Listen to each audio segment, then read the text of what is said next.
The roar of jackhammers shattered my peaceful sleep at 7 a.m., and within seconds my quiet morning turned into a nightmare. I jolted awake, groggy and disoriented. My first thought? Maybe some city roadwork was going on nearby.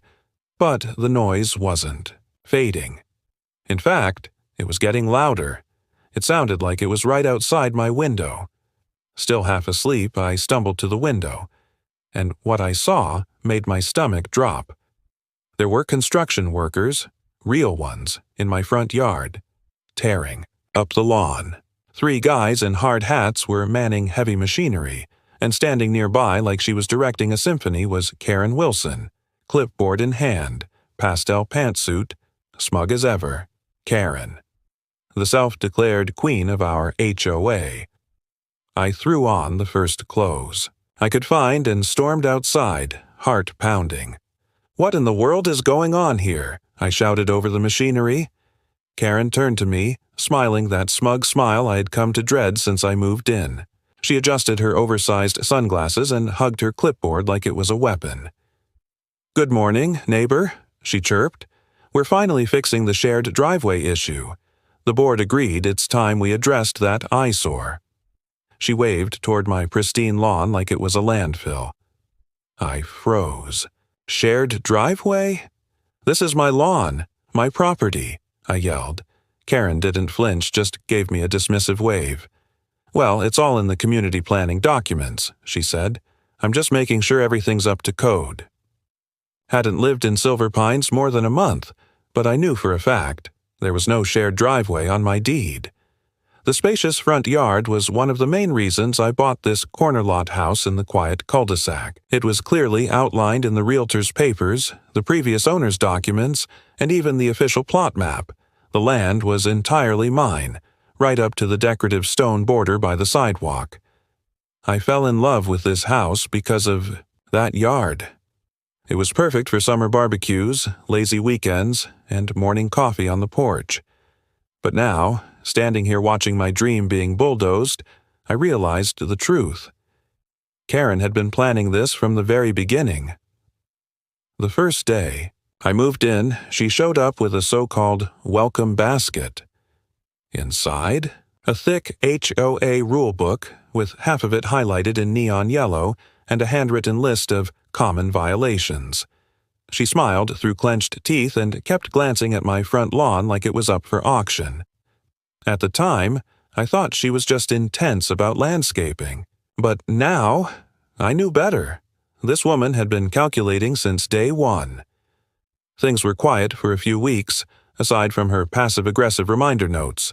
Stuff like, "Your trash cans were out 45 minutes past pickup," or "Garden hose not properly coiled." Small things, annoying things. Then came the comments, subtle at first. "You know," she said once during one of her not-so-casual strolls past my house, "driveway access really should be communal, for the good of the neighborhood." And just like that, I realized, Karen hadn't just been watching my lawn, she'd been waiting to take it. "Your lot really has the perfect angle for a connecting drive," Karen had once said. "It would improve traffic flow for everyone." At the time, I had just nodded politely and changed the subject, thinking it was nothing more than idle neighborhood chatter. But it wasn't. A few days later, her silver SUV suddenly started showing up, partially parked on the edge of my grass. I gently mentioned that I'd prefer she not park there.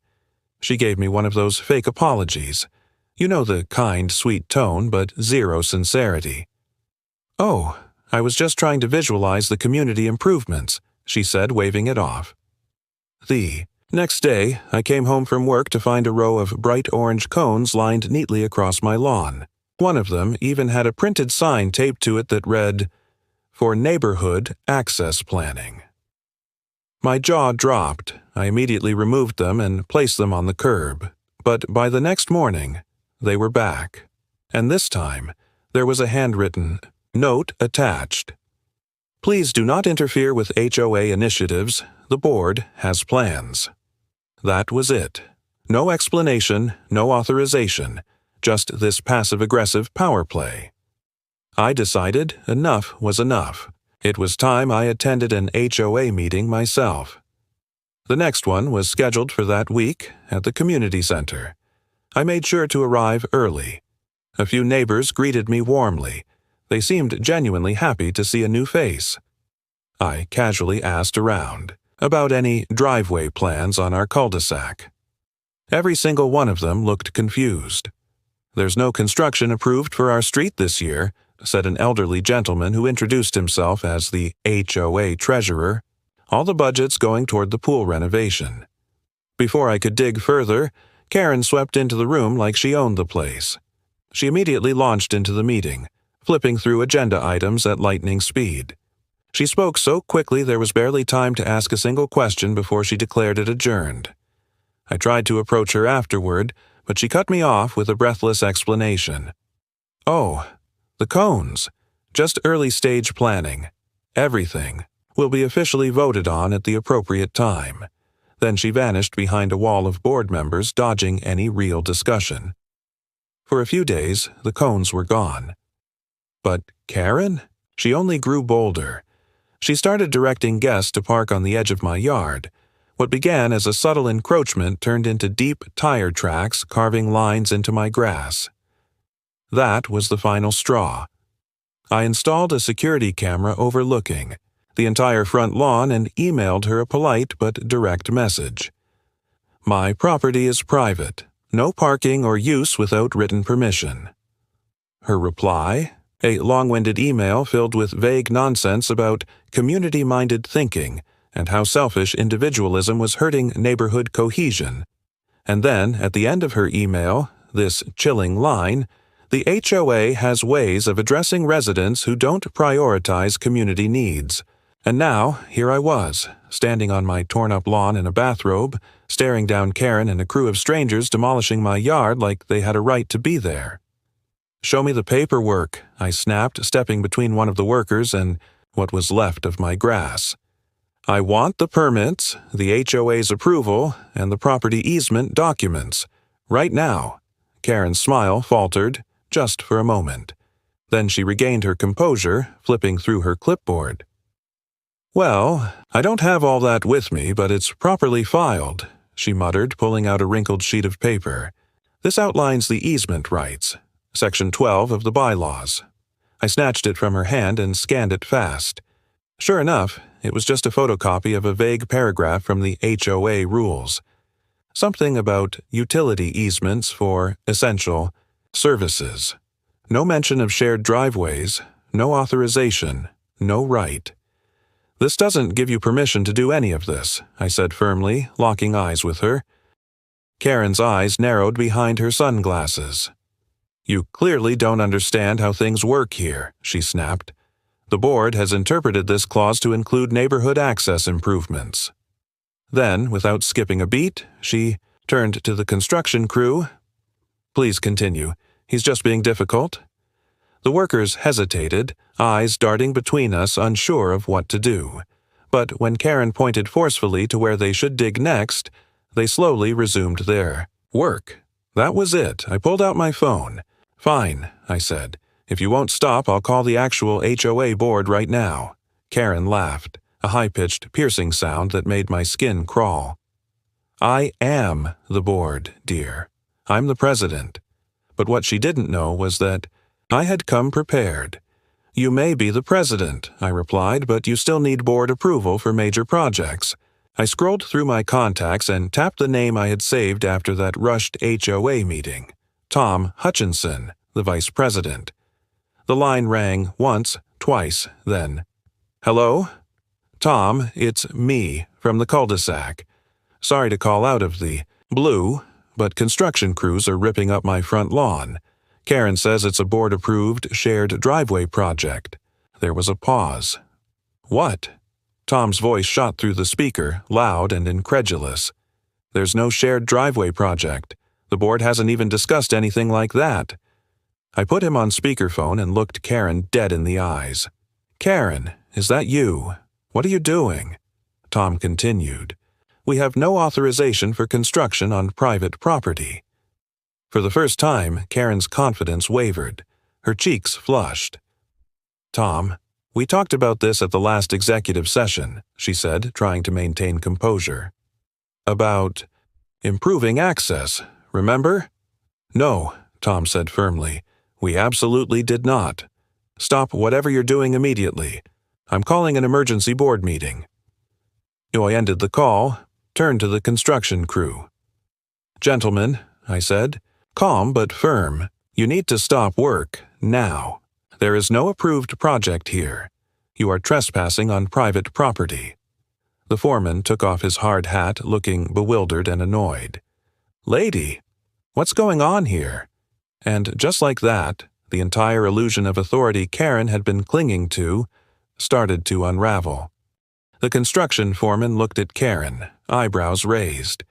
You told us this was all properly permitted and approved by the homeowners association. Karen began backing away, clutching her clipboard like a shield. There's clearly been a miscommunication, she stammered. I thought this was all settled in the last executive meeting. The foreman shook his head in frustration. We're not getting involved in a property dispute. We need proper documentation before doing any more work. He turned and signaled his crew to stop. Meanwhile, Karen desperately tried to convince the increasingly irritated workers to keep going. I didn't waste a second. I went back inside and pulled out my property records. Then I called the non-emergency police line to report trespassing and property damage. When I stepped outside again, the scene had shifted. 2 of the workers were already loading their equipment back onto the truck while the foreman was having a heated conversation with Karen. You told us this was a legitimate HOA project, that all permissions were secured, he snapped. We could lose our license over something like this. Then Karen saw me coming, with my documents in hand. Her expression hardened. This isn't over, she hissed. The community needs this access point. One way or another, it's going to happen. I didn't flinch. I calmly held up my property survey. This land is entirely mine. The boundary line is clearly marked in black and white. You have no legal right to build anything here. I turned to the foreman. I've called the police. They'll document the damage and the trespassing. I recommend you stick around to explain how you were misled. By the time the officers arrived, a small crowd of neighbors had gathered, drawn by the noise and tension. 2 officers approached us. Can someone explain what's going on here? I stepped forward, handed over my documents, and explained the entire situation, from the jackhammers to the fake easement. Karen, unsurprisingly, launched into a long-winded explanation, throwing out terms like HOA authority and community planning initiative like confetti. The officer waited patiently until she finally paused to breathe. Ma'am, he said calmly but firmly, do you have any legal documents authorizing you to conduct construction on this private property? Karen fumbled with her clipboard, flipping through pages. Well, as HOA president, I have certain discretionary powers to implement improvements. That's not what I asked, the officer interrupted. Do you have written authorization from the property owner, or a legal easement document permitting this work? And that's when it happened. Karen's composure cracked. I don't need his permission, she blurted. This is for the good of the neighborhood. He's being selfish by refusing to share access to land that would benefit everyone. There. It was, out in the open. Not logic, not legality, just entitlement. And the entire neighborhood had just witnessed it. The officer turned to me. Sir, do you want to press charges for the damage to your property? I didn't hesitate. Yes, and I want it clearly documented that I never gave permission for any construction. What happened next still feels surreal. Karen, snapped. You can't do this, she shrieked, her voice echoing down the quiet street. I am the HOA president. I decide what happens in this neighborhood. And then, she actually stamped her foot like a child throwing a tantrum. The officer remained calm. Ma'am, HOA regulations do not override property law. But Karen wasn't done. She lunged toward him, trying to snatch the documents from his hands. That was it. Ma'am, I need you to calm down, he warned firmly. Instead, she turned. On me. Eyes wild. He's destroying our community plans. I have every right to improve this neighborhood. As the first officer tried to calm her, the second officer was over by the truck, speaking with the construction crew. The foreman handed over the work order Karen had given them, and that's when the truth came out. It wasn't an official document. It was a forged approval, complete with a fake HOA board signature that Karen had created herself. The first officer returned, face serious now. "Ma'am, turn around and place your hands behind your back." Karen froze. Her face turned from furious red to ghost white. "You can't be serious," she whispered. "I'm a respected community leader." "Nevertheless," the officer said, pulling out the cuffs. He calmly recited her rights as he arrested her for criminal trespassing, property damage, and fraudulent misrepresentation. The look on her face as they walked her to the squad car? I'll never forget it. Total disbelief. Total humiliation. In court, Karen pleaded her case, insisting she was just trying to help the neighborhood, acting for everyone's benefit. The judge wasn't having it. He ordered her to pay $12,500 in restitution for the property damage, plus my legal fees. She was sentenced to 2 years probation and 200 hours of community service, ironically with the city's Public Works Department. When the sentence was read aloud, Karen's last shred of composure cracked. "This is outrageous," she screamed, in open court. "I was just trying to improve property values." The judge simply banged the gavel and called the next case. Karen stood there, mouth hanging open, finally. Speechless,